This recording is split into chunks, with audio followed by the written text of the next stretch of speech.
because although the So the shooting last night was not unlike shootings we've seen across the city. Here's what I can tell you. First of all, these groups of people weren't in any businesses. They were just downtown on the street corner. This isn't about downtown. This is about groups of people who have guns and are ready to use them. It's about a moment in time. This began with a fight on 5th and Hennepin, and they were live streaming the altercation, which alerted our suspect vehicle, who later came downtown short period later and found the group. And the first shooting that occurred at 4th and 1st, there was 2 victims shot there. This is one group against a rival group. The second shooting, we believe at this point, was related to the first shooting. And it was actually an exchange of gunfire. So we had 4 people shot at that time. We had 5 adult victims and 1 juvenile victim. Of the 5 adult victims, and these are our challenges, between the 5, they have 110 captures entries for things like assault, robbery, and weapons. The suspects disregarded the hundreds, if not thousands, of cameras we have downtown, the dozens and dozens of officers, uniformed officers, plainclothes officers we have downtown, and the fact that a precinct was right across the street. It's totally disregarded.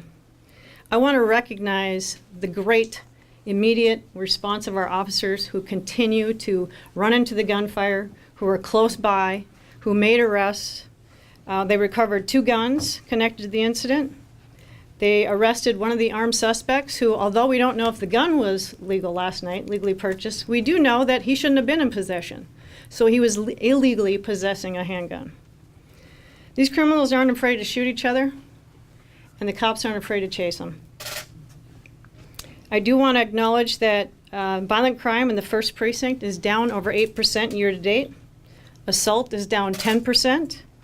Victims of gunshot wounds in the 1st precinct are down 25%. Guns recovered in the 1st precinct are up 27%. What that means is cops are working, and they're working really hard. That isn't the only solution, as the mayor described.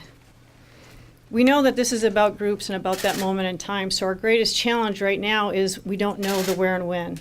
We know the groups involved, but we don't necessarily who the individuals are. So it can be any part in this city. We've seen it across the Twin Cities. It's not always in the city of Minneapolis. It's a continuation of what's going on with these 2 groups. We wanted you guys to have an opportunity to be able to see the cameras and the great work that gets done behind the scenes. Officer Nelson does a good job here, along with other officers, of being able to pick out and look when there's drug deals going on and other things that are occurring, and then officers do respond and make arrests. Our narcotics arrests are significantly up this year in the 1st precinct because of that, and Inspector Sullivan is in the back here towards the door. They have done an incredible job. These cameras are very valuable in that respect. But again, people know that the cameras exist, yet it doesn't deter somebody from pulling out the gun, unfortunately. I think it's just very important for you to be able to get that inside look of what that is, because I know oftentimes people will drive through downtown and they'll see a variety of things and wonder, what are the police doing? We're doing a lot. You can't have 110 arrests between 5 people and not doing your job. I think the question is, what else needs to be happening and who else needs to be doing it? For the most part, it's a couple of gangs, but some of them don't live here. Some of them do live in St. Paul. They live across the Twin Cities, and so that's a challenge too, is not knowing exactly where they start, right? So they end up committing their acts of violence in North Minneapolis, in downtown, and other parts of our city, but the reality of it is they live other places as well, and that's a challenge for us. And the challenge of social media. It allows them real-time locations, and they can quickly respond, frankly, sometimes quicker than us. Those that have, are convicted felons or have extensive criminal histories, I think they're a group that the answer is probably law enforcement. It's the outer ring and those that still haven't crossed over into that felony conviction that we have the best opportunity to work with and prevent future crime. Because let's face it, last night, some of these people were victims and some of them they're suspects and victims. You're a suspect today of a shooting and a victim tomorrow.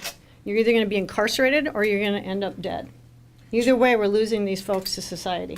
We don't necessarily get people calling 911. I would encourage people to call 911. We get some complaints at all hours of the day from people with those that either hanging out on the corner downtown or in our neighborhoods, but they usually tell people after the fact. They don't necessarily call 911 and give us the description. So we really need people to call with that suspicious activity so we can help do those things. And I think people should be asking the question, why is it that 5 individuals can have such a lengthy criminal history?